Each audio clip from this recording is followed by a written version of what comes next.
Hey guys, সকলোকে মোৰ চেনেললৈ স্বাগতম জনাইছোঁ। আৰু ভিডিঅ'টো যদি ফেচবুকত চাই আছে প্লিজ ফ'ল' কৰি দিব। আৰু আমি আজি অন্য ৰকমৰ এটা চাটনি বনাব গৈ আছোঁ, যিহেতুকে শীতকাল মানে চাটনিৰ লগত ভাত খোৱাটো মজাই বেলেগ। চ' আজি বনাব গৈছোঁ। ইয়াৰ বাবে লৈছোঁ কেঁচা জলকীয়া আৰু ৰহুন লৈছোঁ ইয়াতে।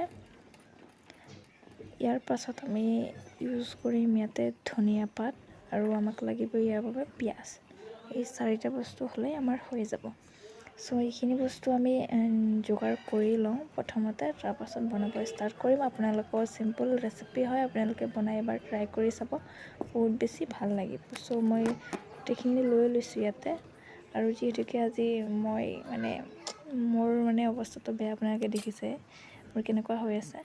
চ' নক'ব আৰু ইয়াতে মই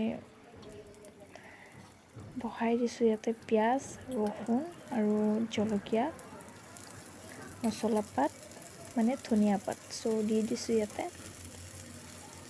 এইখিনি অকণমান গৰম কৰি লওঁ, ফ্ৰাই কৰি লওঁ, অকণমান লাল পৰিব। যিহেতুকে এইখিনি ফ্ৰাই কৰি ল'লে অকণমান টেষ্টটো ধুনীয়া আহে। চ' ফ্লেভাৰ্ছটো বহুত বেছি ভাল হয়। আৰু ইয়াতে মাছ, ফ্ৰাই কৰা মাছ হয়, মই ইয়াতে কাটা কেইডাল উলিয়াই থৈ দিছোঁ। চ' ইয়াতে অকণমান নিমখ দিছোঁ। নিমখ দিলে বস্তুখিনি সোনকালে গলি যাব, পিঁয়াজখিনি সোনকালে হৈ যাব, এইখিনি ফ্ৰাই হৈ যাব। চ' ইয়াতে অকণমান ফ্ৰাই কৰি লওঁ। আৰু আপোনালোকে কোনে কোনে চাটনি খাই ভাল পায় শীতকালত, গৰম ভাতৰ লগত খাব বহুত বেছি টেষ্টি লাগিব। আৰু এইটো মই নতুন ৰেচিপি হয়, মই এদিনত ট্ৰাই কৰা নাই, আজি ফাৰ্ষ্ট টাইম ট্ৰাই কৰিব ওলাইছোঁ। আৰু আপোনালোকক মই ৰেচিপিটো বনাই ৰিভিউ দি আছোঁ কেনেকুৱা হৈছে।